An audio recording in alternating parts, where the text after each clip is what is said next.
Qu'est-ce que vous Je voulez dois plus vous savoir? annoncer. Je sais pas ce que vous Écoutez, avez fait de votre journée, par exemple. eh ben, je vais vous parler ubérisation aujourd'hui. C'est un mot qu'on entend partout en ce moment, l'ubérisation de la société. Ça vient donc de l'entreprise Uber et de son mode de fonctionnement. Voilà, c'est comme si une méthode de chasse aux cougars s'appelait visoréquisation, si vous voulez. Et si les cougars avaient une méthode de défense qui s'appelait Dupont-monotisation. Voilà, c'est un petit peu le principe. Mais bon, on verra ça plus tard. Aujourd'hui, ubérisation. Donc, je suis allé au Salon des entrepreneurs qui a lieu en ce moment au Palais des Congrès à Paris. Alors, c'est un système qu'on peut résumer par deux aspects. Premier aspect, devenir son propre patron. Est-ce que ça, c'est une bonne chose? C'est une bonne chose parce que tout le monde le veut. Ah ouais, vous pensez? Oui, bien sûr. Tout le monde veut s'auto-exploiter?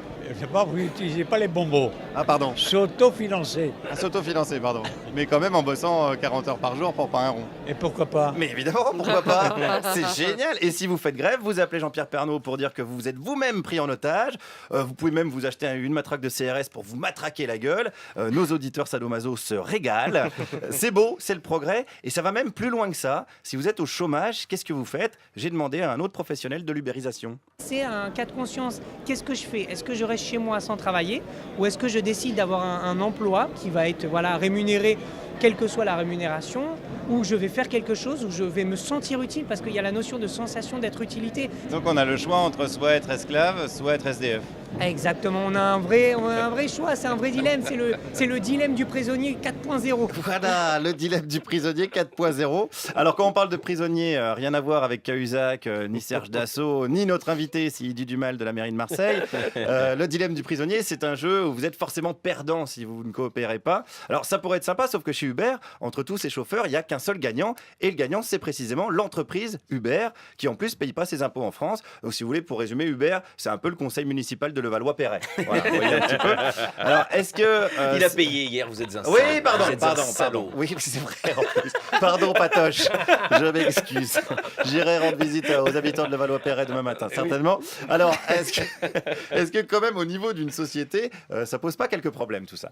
Ça pourrait être un peu chiant, mais c'est les nouvelles règles en fait. C'est les nouvelles règles et l'ubérisation, c'est le fait de ne pas avoir un vrai contrat de travail. C'est aussi ça. C'est une forme, oui, je trouve un vrai contrat de travail, mais je ne cotise pas forcément. C'est les avantages et les inconvénients. Ouais, ça c'est un problème, ça, du coup, alors.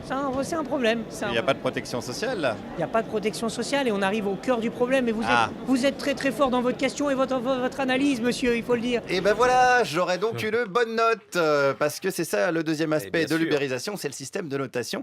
Alors c'est comme si les auditeurs nous notaient, nous, par exemple. Par exemple, s'ils enlevaient un point à chaque fois qu'un chroniqueur est de mauvaise foi. Bon, voilà, non mais bon, j'aurais pas un gros score, mais je pense que Dominique Seux serait dans le négatif, carrément, avec ce système de notes. Il y a même une start-up qui met en relation des étudiants et des entreprises qui a inventé un système de double notation. Ils ont deux notes, une note qu'on appelle de personnalité et une note de compétence. L'idée derrière tout ça, c'est que s'il est nul en compta, il va avoir 1 en compta, mais il est quand même super sympa, donc il va avoir 5 en personnalité. Donc en gros, ça va le sauver. Ah, ça veut dire qu'on peut être nul dans un domaine, mais quand même sympa et quand même réussir à travailler. Et du coup, pas être exclu de la plateforme parce que Mais et inversement, on peut être un gros con de comptable compétent et du coup. Exactement, on peut avoir note de 5 en comptabilité et 1 en personnalité. Et là, c'est la merde dans la compta, mais avec le sourire. Et c'est certainement le problème chez Fillon en ce moment. Ils se sont dit, on va prendre un petit gars sympa, mais pas très fortiche en tableur croisé finalement. Fillon aurait dû appeler un de ses gamins Uber pour brouiller les pistes.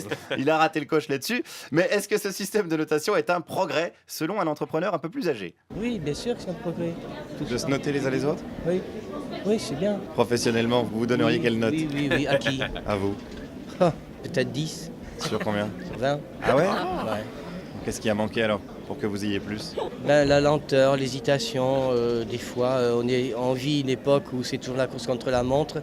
Est-ce que c'est pas un problème ça, que le monde aille de plus en plus vite? Ce sont ceux qui sont les plus rapides qui gagneront. Et ça c'est bien ça? Oui. Voilà, ce sont les plus rapides qui gagneront. Est-ce qu'on n'est pas en train de se construire une société d'éjaculateurs précoces? Je ne sais pas, ça en arrange peut-être certains. Une société où on devra gagner sa vie à toute vitesse, mais sans avoir le temps d'en profiter. Alors, comment tout ça va se finir? On saura bien s'arrêter. De toute façon, on ne peut pas aller plus vite que la vitesse de la lumière. On ne peut pas aller plus vite que la musique, comme dirait l'autre. Mais en fait, il y a des moyens qui permettent d'accélérer le train, effectivement. Voilà. Et est-ce que l'important, c'est pas où va le train, plutôt que la vitesse à laquelle il va? Aussi, savoir où on veut aller, c'est une question importante. Peut-être que vous avez été lentement, mais que vous avez été au bon endroit. peut-être. Peut-être.